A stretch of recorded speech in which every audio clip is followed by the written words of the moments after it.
And we are live. Welcome back to the weekly Roundup. Just three of us today. Let's get it. What is happening in the yoga news? Well, not a lot, I gotta say. First off, it's very fascinating. Oh, hang on. It's very fascinating to me to go and research like yoga news. Like if you just type in news, yoga, or whatever, not a lot actually comes up anymore. And the reason I think that's fascinating, if you watched our Roundup last week, was chatting a little bit around, it used to be there was like a news article all the time. Yoga Journal was like a really big thing, etc. And now that's kind of not the case. So it's been interesting looking up what's actually happening in the conversation. And it's very seldom really about yoga, I would say, in like a powerful way.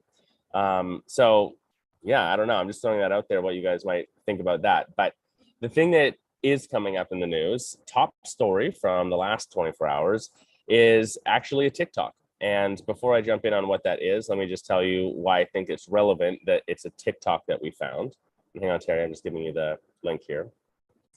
The thing about TikTok right now is not just the short form content element of it. It's the fact that TikTok is now optimizing for SEO, for search engine optimization, and Google is also serving up short form content, short form video when you search something. So let me see if I can give an example here. If we, here, I can share my screen for a second. If it'll let me. No, it's not gonna let me yet. All right, never mind. If you go to search something and you scroll halfway down the page, it used to be for a while, it would show you some YouTube videos, maybe. And now it is gonna show you videos that have keywords that have the highest views and rankings for the search engine piece of content. So that is YouTube, but it's very often TikTok's not now as well. It's very seldom, if ever, Instagrams, and I think might not even ever be. So it's just an interesting thing to know on news in general that now, if you're posting short form content, if you're posting about yoga for your studio on TikTok, you can optimize it for search and it will come up for a certain search term. So now making a 1 to 3 minute video that's entertaining that can go on all the short form video content platforms about like why your yoga class is fun, why you use the heat, why whatever, now matters because it actually can rank potentially. And let me tell you, the bar is low. There's a lot of posts and stuff about yoga on TikTok, but like not a lot of really high quality stuff from more of a discovery standpoint, a simple standpoint. So there's certainly a lot of opportunity there. I digress. Top story right now.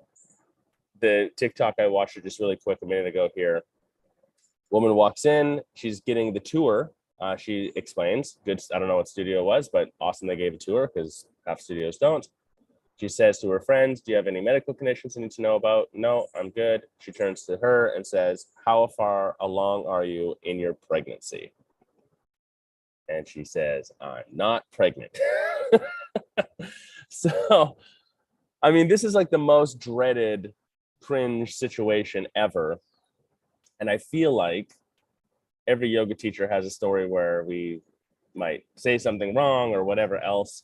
But to me, what this really highlights, I'd love to hear your guys' thoughts on it, but this really highlights a bigger thing that doing these on-sites and sales training and talking about how to interact with people professionally and impactfully for their lives and to help them find a habitual yoga practice of this is the same thread, common thread, which is you as the teacher or the front desk or whoever in the studio, assuming something about the person you're talking to.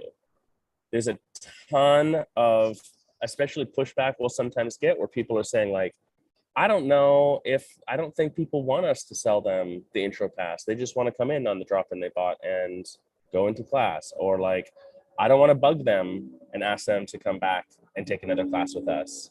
And these sorts of comments, like I think people are just coming in here to be left alone and to do their yoga practice. Someone actually said that to us point blank. And I was like, is that true? Like, has someone said that to you? Someone said the words like, I just come in here to do my yoga class. I want to be left alone when you were with a smile on your face, just positively engaging them about yoga practice? And they're like, well, no, but like, you can tell.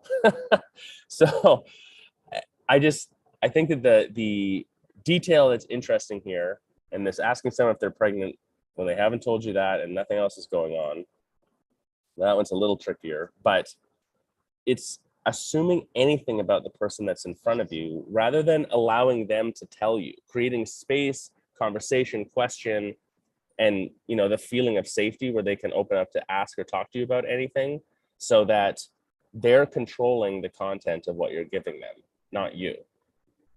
All right, I'll pause there. Carol, how many times have you asked someone if they're pregnant, whether or not? I've never done that, but for sure, I've said stuff that I just didn't expect to come out of my mouth, or was a little bit embarrassing, but we'll all learn. Yeah, I think that's a great point. I mean, assumptions about people are made a lot of times, and it's hard. It's hard to figure out, why am I doing that? Myself, is there something I need to reflect on? Like, and I think of it in terms a lot about like what people can afford. That I think that comes up a lot in that sales. Like, you just assume, well, nobody's going to buy this, or this person maybe isn't going to buy the annual because that's just a lot of money. But to some people, that isn't a lot of money. So I think it is something we need to reflect on and sort of maybe train ourselves. It'd be great to have a little bit of like, what would be the right questions to make that space to allow somebody to open up. We lost Terry. And yeah, so, but yes, I think we've all made the mistake sometimes of saying something embarrassing, or those, not the way we wanted it to come out. But yeah. So let's not assume. I think, yeah, what's the saying? Never assume, because you make an ass of you and me, or whatever. Mm-hmm. But actually, that's a good question too. What do you ask to have to keep things open? So, the pregnancy thing that's a difficult one. So aside from that, but sales is the place that I think that this assumption stuff comes up quite a bit. And the golden rule of sales, if you've done any of our sales trainings or coaching with us, is the salesperson controls the structure of the conversation, what we're talking about, right? We're giving the guidelines. We do that by asking a question. When I ask a question, Carol, do you like blue or green better? Carol is going to answer one of those things, most likely. But here's the other thing that we forget. When I ask that question, if you're listening to this right now, you also thought about it. Like, your brain has to think about the question that we ask. So by posing a question, whether someone answers it or not, you are framing what we're talking about, because your brain must contemplate the question. It's just how we're wired. So you ask a question, but then the key to the question we ask is always to think about it like, and this is the analogy we used just the other day, actually, doing some role play, was the specific way you formulate a question will change the type of answer you get. So if I ask you a question, blue or green, that's an A or B question. I'm going to get blue or green back. If I ask the question, do you like green? That's a yes or no question. It's going to be a yes or a no. So if those are my objectives, an A versus B, or a yes versus a no, then that's the type of question I want. But if I just want to talk about color, I would say, Carol, what do you think about colors? Or what's your favorite color? And now it could go in the whole color spectrum of the conversation. We could talk about any of that at all. And it's wide open. And therefore the conversation could keep going. And whatever Carol answers, I'm thinking, I want to see if Carol likes blue or green.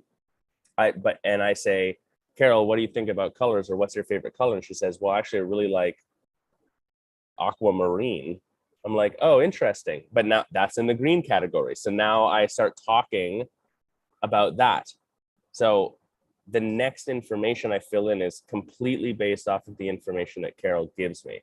That's a silly example, I know, but in sales, that's the difference between us saying like, hey, what do you think about doing membership? Do you want me to sign you up? Well, that's a yes or no. You're going to get a yes or no answer. Or, how many times a week are you going to practice? We're talking about only one thing, but we're not getting to like, why are you practicing? Or someone comes in and you're like, hey, what most people do is our intro. It's a month for $50. You can come as often as you'd like. But then you add in, would you like to do that? Well, then they can just be like, nah, it's okay. And you're stuck because now they've said no, and you would have to be a pushback salesperson, right? So versus what most people do is our intro, it's $50 for a month. You can come as often as you'd like, zip it. Now they can be like, I'm not sure about the heat. Well, now we talk about that. Well, I just don't know if I'm going to like it. Well, now we talk about that. I'm going away next week. Now we talk about that. You know, is there just a single class? Then we talk about that. So they fill it in by you asking the right kind of question. So I think that's how you get that information. Going back one step, Carol, what you were saying too about assumption, it's like, if we look at someone, like, you don't know, no one knows how much money somebody has or what's going on in their life or what personal stresses they have or whatever. So one of the big points that Terry and I have been making a lot recently is just, if you look at someone and assume anything at all, that's a type of discrimination. You're not letting them choose the adventure. It's not about serving them at that point. It's about what you think. And that's not right. I still think back to one of our very first classes at our studio, and this guy came in, older gentleman. He had already run that day. I think he had a bowl of oatmeal right before class. And his class was, I mean, we were like, this guy's never coming back. He looked miserable. He is still there to this day, 6 a.m. all the time. Like, so I always think about Jack, like, do not assume, because Jack is still here 20 years later. Yeah, totally. I can't hear you, Terry. I don't know, we could hear you. I don't know what's going on with Terry's technical stuff. Terry and I are having a fun technical week. She's got 2 computers, and then mine went down after she's borrowing it, and then I got whatever. Terry, come on, I'll come over there. You come over here if you want. Yeah.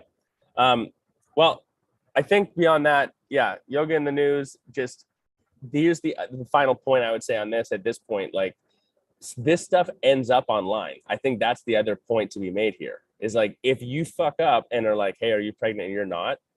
People are going to put it out there. And I'm not saying that to be like, you should be fearful, but how you interact with your clients and how much they sort of like you after your interactions really matters from a brand building and marketing standpoint, because that's the difference. Like, luckily, this woman that the story got picked up on, that it's a TikTok or whatever, you know, really, she's not that upset. She was just sort of talking about it. Oh no, can you still hear us, Carol? There we go. Yeah. She's not really that upset about it, but even her telling the story, other people are like, that's bullshit, that's studio shit, blah, blah, blah. Like, they might get all riled up about it. The same thing works in the other way, though. You do great customer service. You're really nice. You go above and beyond. You do something to help somebody else.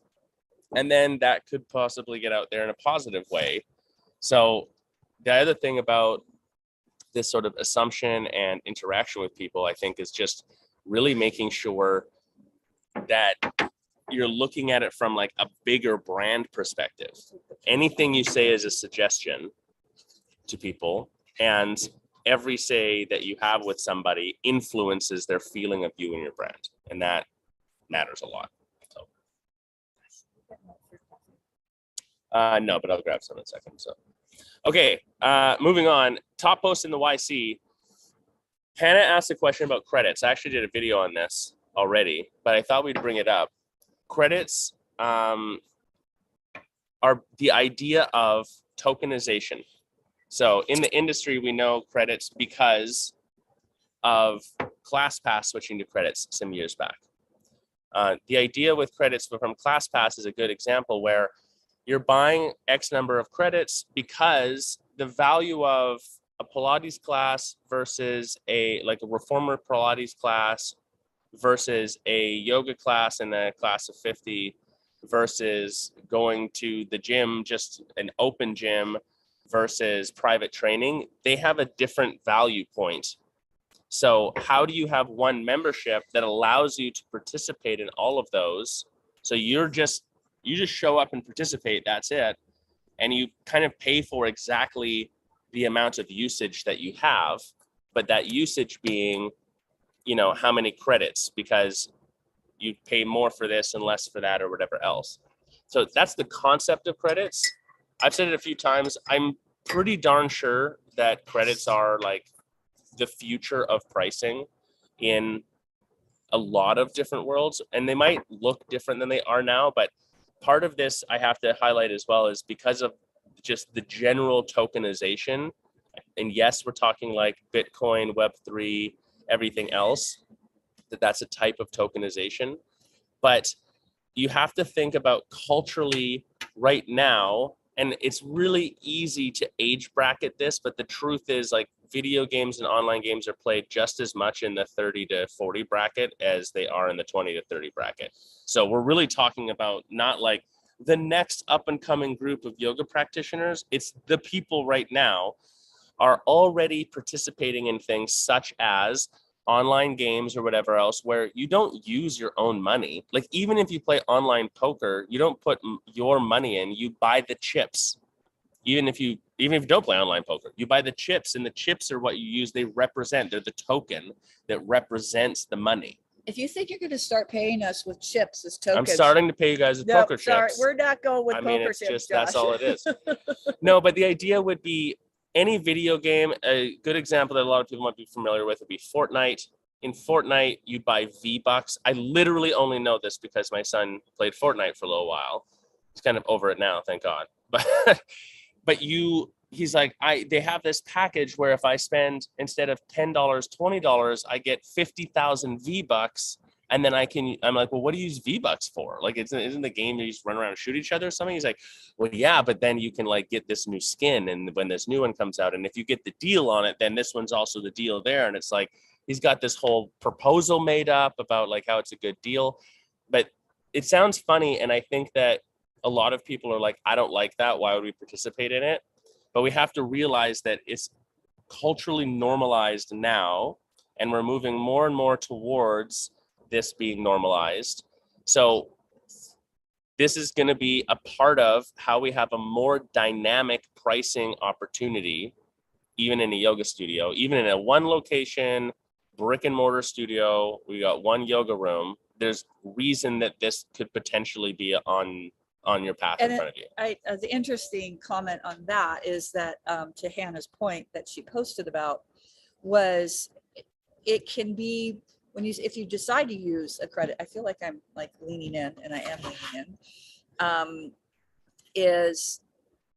The interesting reaction of the teachers, and they're not understanding the credit system.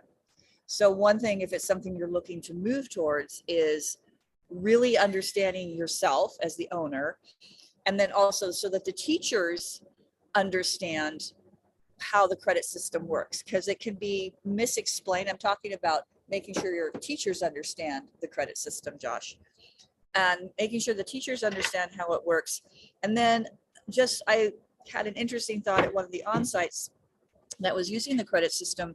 Is I do believe there's another subtle layer to this whole credit system, and it's called teacher ego. Huh. Because oftentimes in the credit system, right, yeah, a lower attended class has, like a 6 a.m. class is going to use fewer credits than the popular, whatever that is in your evening time slot, whether typically it's around 5 p.m.-ish, right? Whatever that time is, it's the one right after work, right? So obviously that's going to be a much more popularly attended class, just because, it's after work, it's before work. And I do believe there's some ego involved there with the teachers, because then there's a perception of, well, my class is worth less because it doesn't take as much credits to get there. Yeah. So there's some ego involved there, and education, more importantly, around, so that the staff understands exactly what this is. And it's really no different than, it is dynamic pricing, and it's what Uber does. Right. I remember one time coming back from visiting my mom in California, and when I lived in Massachusetts, and I get into Boston, the flight was late. It was an overnight red-eye flight. I get into Boston, I get in a little bit later than I normally would. So it's like right around 7:15. So I go in to my Uber app because I'm going to Uber home. And it's a fair piece, but it's usually I can get it around $60. At that moment in time, it was $180 because it was, and I'm like, no understanding this peak and surge pricing, dynamic pricing. I decided, you know what, I'm just going to chill here. And every 10 minutes I'd go in, and over the next hour, it went from 180. When it finally got down to about 72, I said, done. I booked it. I'm not waiting any longer. Right. So it's the understanding of like the supply and demand, and has nothing to do with ego and everything to do with, although one could say if, they really, really wanted to, those teachers, they could promote the heck out of that 6 a.m. class and get it to the point where it's solid every day and it costs more credits. So just an interesting rant and ramble on that. Boy, Josh, you are making one heck of a cup of coffee there. I am. I needed it here. Carol, have you I don't know, what's your thought on credits, and where do you see this being a normalized thing in the future? Or is this something the yoga industry will just avoid? What's your thought? It's a good question. I could see it moving that way. I mean, like you said, I have a 12-year-old and he wants to spend Robux, and I see it. I see exactly what you're saying. And it seems a little bit crazy to put your money into things like that, but I understand where it's going.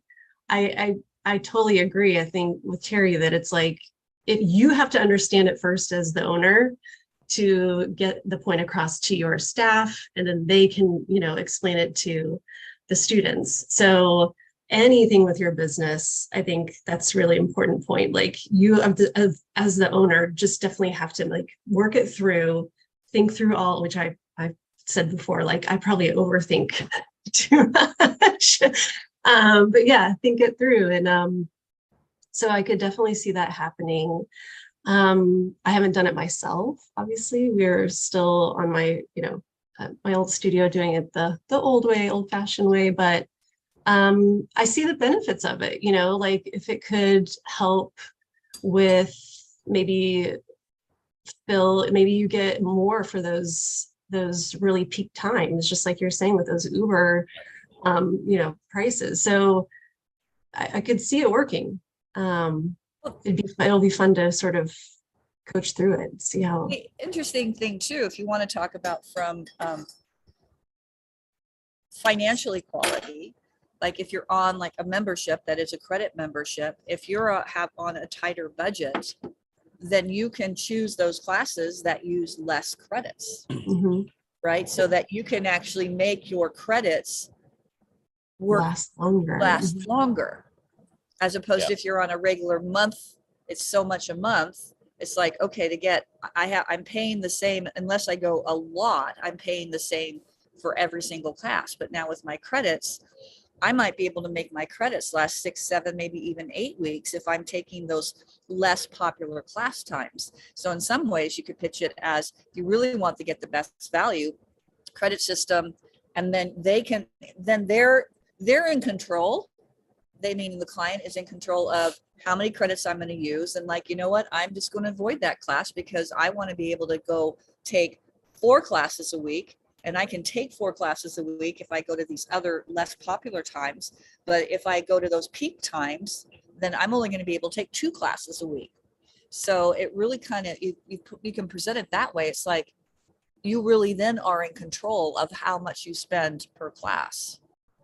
I think also to that point of control, that is something consumers are looking for, angling towards more than we've seen in the past, is like the ability to be in control of what I'm spending when and how that works. That has always been a part of the consumer base, but like that is a little stronger now. So this is also fascinating because in theory with credits, depending on your expirations and rollovers and how you set up your system or whatever, I, as a practitioner at your studio, I literally only pay for the classes I take. If I'm on credits, there's no such thing, again, depending on your settings, it's possible that there's no such thing as it's summertime, I need to pause. There's just, I'm going to end up using less credits this month. So that's potentially a really positive thing, because we go to this, we flip the script again. It's just like with direct to membership. Instead of saying like, oh, you bought your intro, now you should buy the next thing. We're saying like, you're here, you're in. If you want to cancel, opt out. So we flip it upside down. With credits, it's theoretically possible your whole studio does that. You're in, you get credits in X packs. They re-up whenever you want or on auto renew. And then you just use them when you practice. You practice more this month, you use more credits and it re-ups faster. You practice less, you use less. That's it. So now it's not a question of, should you buy again? When does it renew? What's the payment? Did I pay? Am I getting it? Like that whole conversation of, oh, Carol, I want to cancel because I don't think I'm coming enough. That's not a conversation anymore. I mean, it will still be a conversation, but it's significantly diminished because I'm not like, oh shit, I paid $150 and I only came 3 times. Like I'm paying $80 a class right now. I don't like that. I better cancel. Now it's like, it doesn't matter. I just used less credits. I got more credits. I got to get back in there, which then changes also the dynamic of like, what's your customer service for retention? We're not ringing up being like, hey, don't cancel. We're ringing up being like, Josh, I see you haven't made it in a bunch. Like, I don't have to worry about talking about price at all. Everything good? How do we get you back in here? Let's see you for your next class. Like it like helps empower those conversations.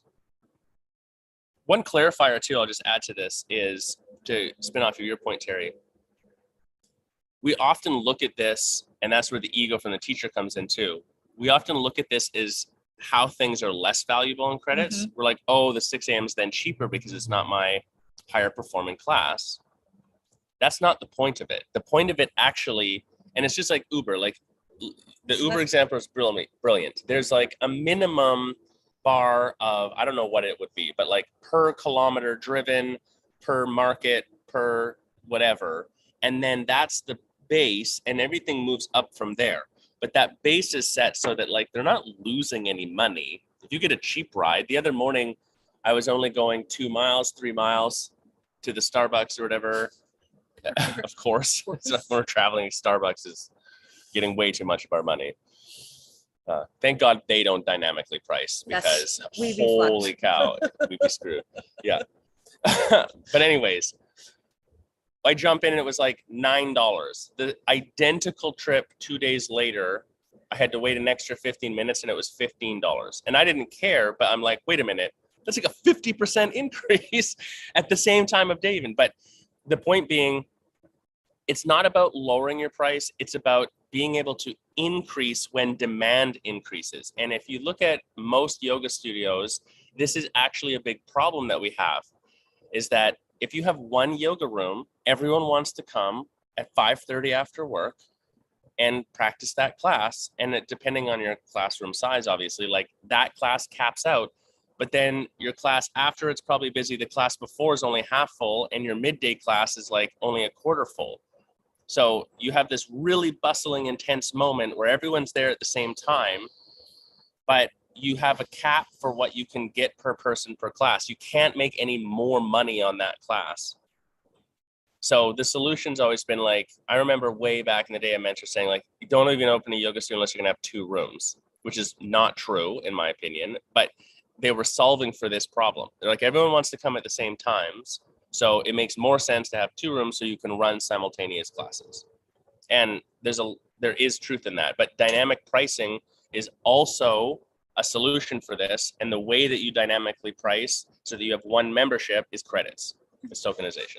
When back when MindBody launched dynamic pricing several years back, I actually went in there and on my most popular classes, like especially my Infertile Hot Pilates classes that were full with wait list a lot, I priced that class a single price. I priced it $5 above my drop-in. My drop-in was 30. I priced it at 35. Yeah. And occasionally I would have someone book it at 35. Now, didn't happen often because typically those classes were full with wait list, but when it did, it did. So that was an interesting thing too. So you get more, and that's where you can, I had a client ask me the other day, well, how do I get more average revenue per class? Right. And if you are I mean, there are things you can do. Yes, you can raise your prices, you can do this, but if you're using the credit system, then that is one way that you can get, without raising your prices per se, you can get more revenue per class than you can with just like a class pack or something like that. So then it becomes a way to really leverage, you know, on those popular classes, getting your maximum revenue. And then on those less than popular classes, you're still at least getting bodies in the room. Yeah. So it's an interesting thought for sure. Future of pricing. I mean, the last thought that I'm having off of that, Terry, is just, I think that if you were going to test this, here's the problem. Here's why this hasn't caught. Two reasons. One, the yoga industry is notoriously at least 10 years behind what's actually happening. And that's happening right now, I tell you for sure. So this is a piece of that puzzle, but it's because there seems to be risk. There's fear around it because change is scary. But also, if you wanted to really get the credit system rolling, you have to fully commit to it for like at least a year. You have to have it on there. And sometimes the problem is we have like one credit pack amidst other ones. That's actually fine because it can be your middle pricing option, but it needs to be called like the credit pack, and it needs to have a video explainer, and their team needs to be like, Understand. not just understand, but actually be enthusiastic about it. Yeah. There's a difference between like, oh, it's like, it does this thing and like that, and then being like, it's really cool because X, Y, Z. And you have to go in and tweak things a little bit. You might have to adjust your price settings and stuff throughout the year to sort of like get it optimized.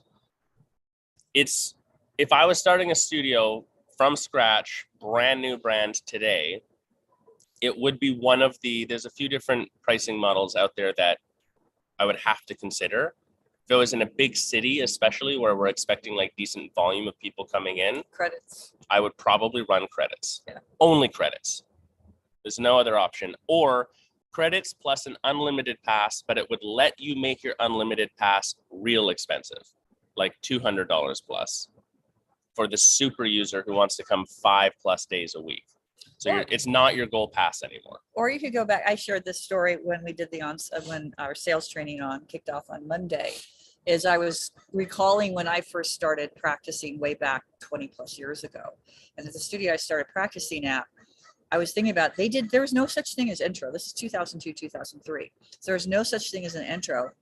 There was no website. I found this studio in the yellow pages, for God's sakes.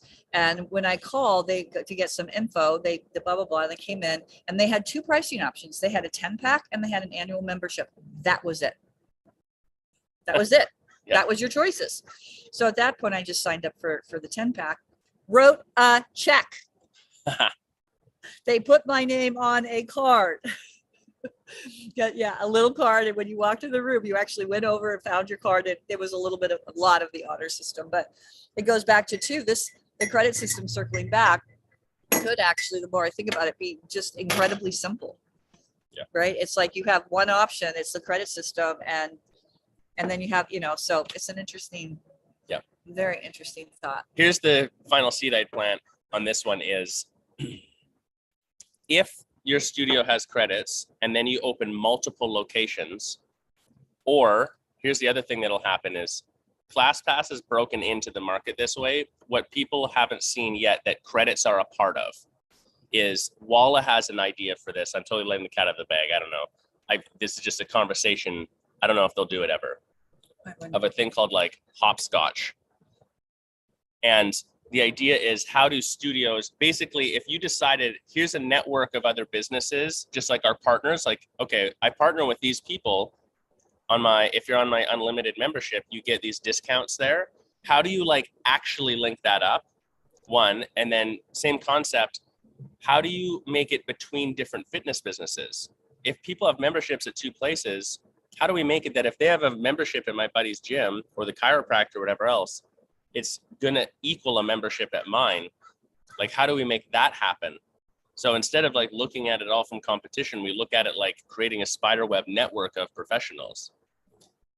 The way that we do that, credits are necessary. So we'll use a simple example of, if you have 6 locations and they're across different markets, and you want people, because they're not all in the same exact city, and you want people to go and be able to practice at any of them, how do you, if the price is different, like you either have to have the same price. So now even if this city, the price would make more sense to be lower than this one or higher or whatever else, you have to pick the same price. So it's either overpriced over here or underpriced over here. How do you make that dynamic price happen, but still have people just have one membership for all of them? It's credits. If I have a membership where I have 100 credits and I'm in New York and a class is 30 credits a class, okay. And then I'm somewhere out in the boondocks in a smaller town and the credits per class are 20. I just come in and take class with my membership. It costs me more or less credits, but that's it. And then it's easier to, even the tracking system theoretically gets easier to set up for how you equate where people are practicing and how much they're spending at which place, and et cetera, et cetera.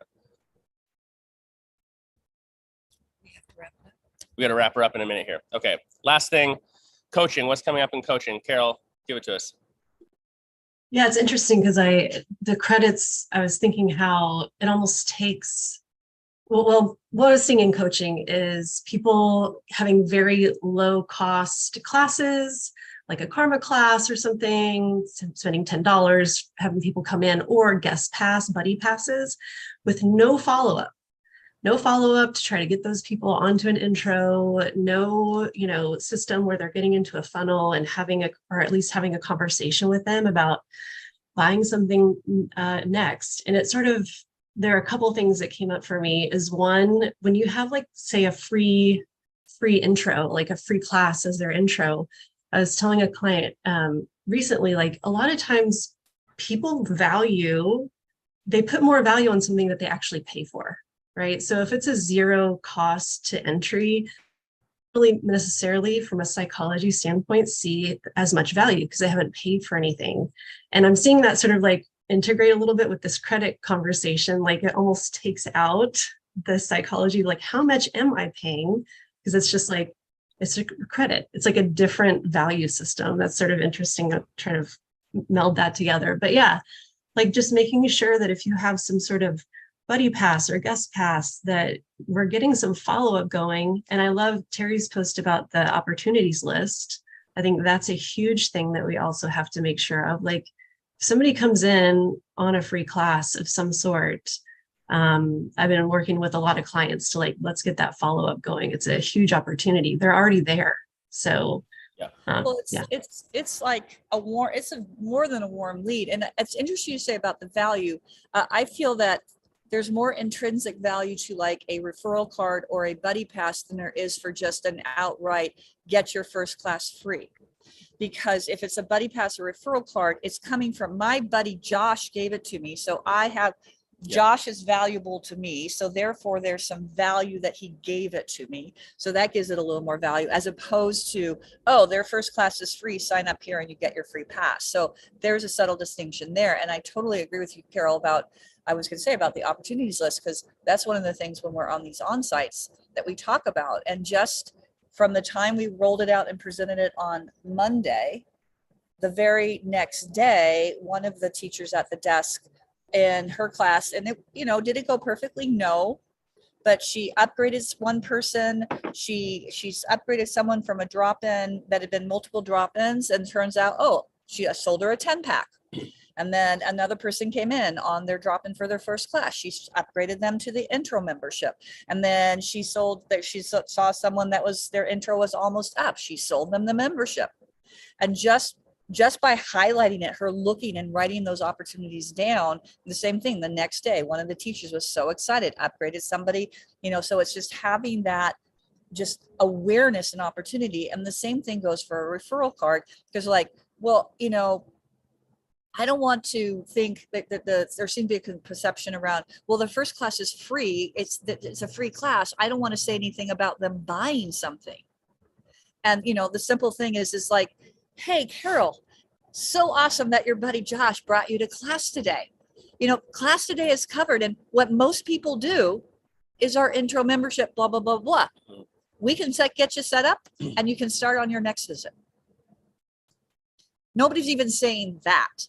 And Yeah. that's the missed opportunity, because when you bring someone to class or send someone to class, that is, I would say that's a hot lead, not even a warm lead. It's a super hot That's a lead. super hot lead. So you need I would- to at least have that conversation. You need to just get over yourself and mention your intro offer, because that is why they brought the friend there. So get over yourself. Do it. Yeah, I would echo what Terry's saying in a different way and just say, like, Carol's point's perfect. Like, you have to have follow-up and get that in place.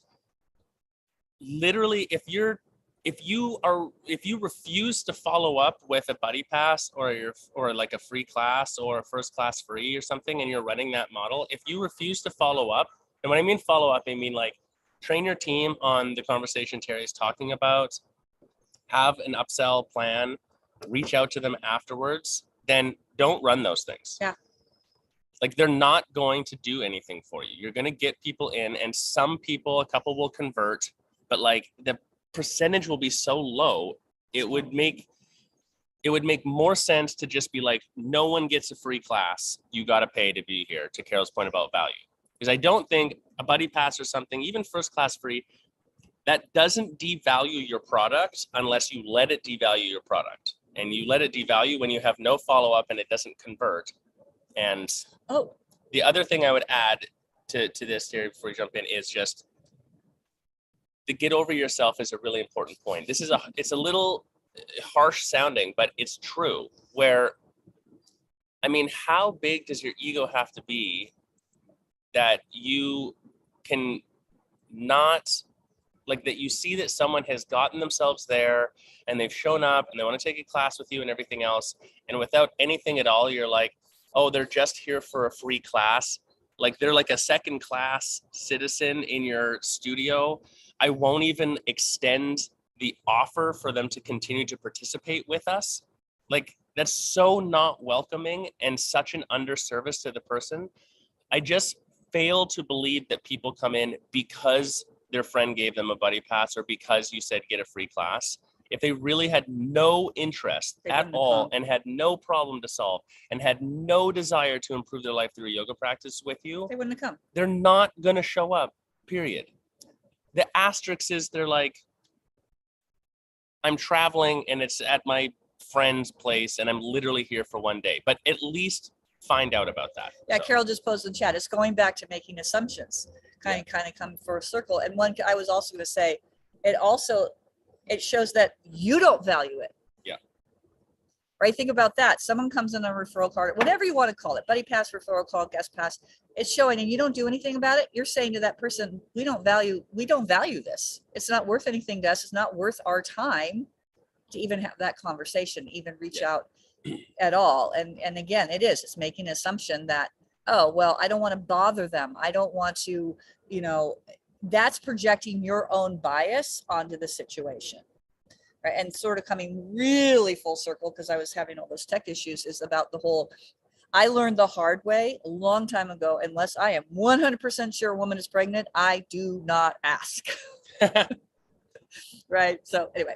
Well, you could take that ethos and just to Carol's point, unless I'm 100% sure that the person absolutely does not want to continue to practice after their first day, why would I not ask them? And we don't know if they're coming in on a guest and buddy pass, unless it's like they come on and say to you, oh, I'm bringing my friend Terry, depending on how your buddy pass is set up, and she's just visiting for the weekend. Okay, fine.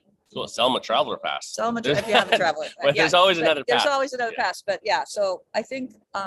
But they decide that, you don't decide that. Yeah. So if you're not going to do it, then just don't offer it. Cool. Okay. All right, guys, not to be bounce. abrupt, but we got to bounce. We got to go to a studio and take some class. Do some other things. Bye. Have a great weekend. Go do some yoga. Post in the comments down below. Are you running a free class buddy pass thing? What's working for you in your follow-up? What do you feel like, I'm doing this one thing specific and it's working in my follow-up? It's getting people to engage. It's helping that upsell or whatever else. And are you tracking your KPIs on this? Make sure you're tracking your KPIs on what's your conversion with with buddy passes or referral calls, whatever the heck you call them. You should be tracking conversion.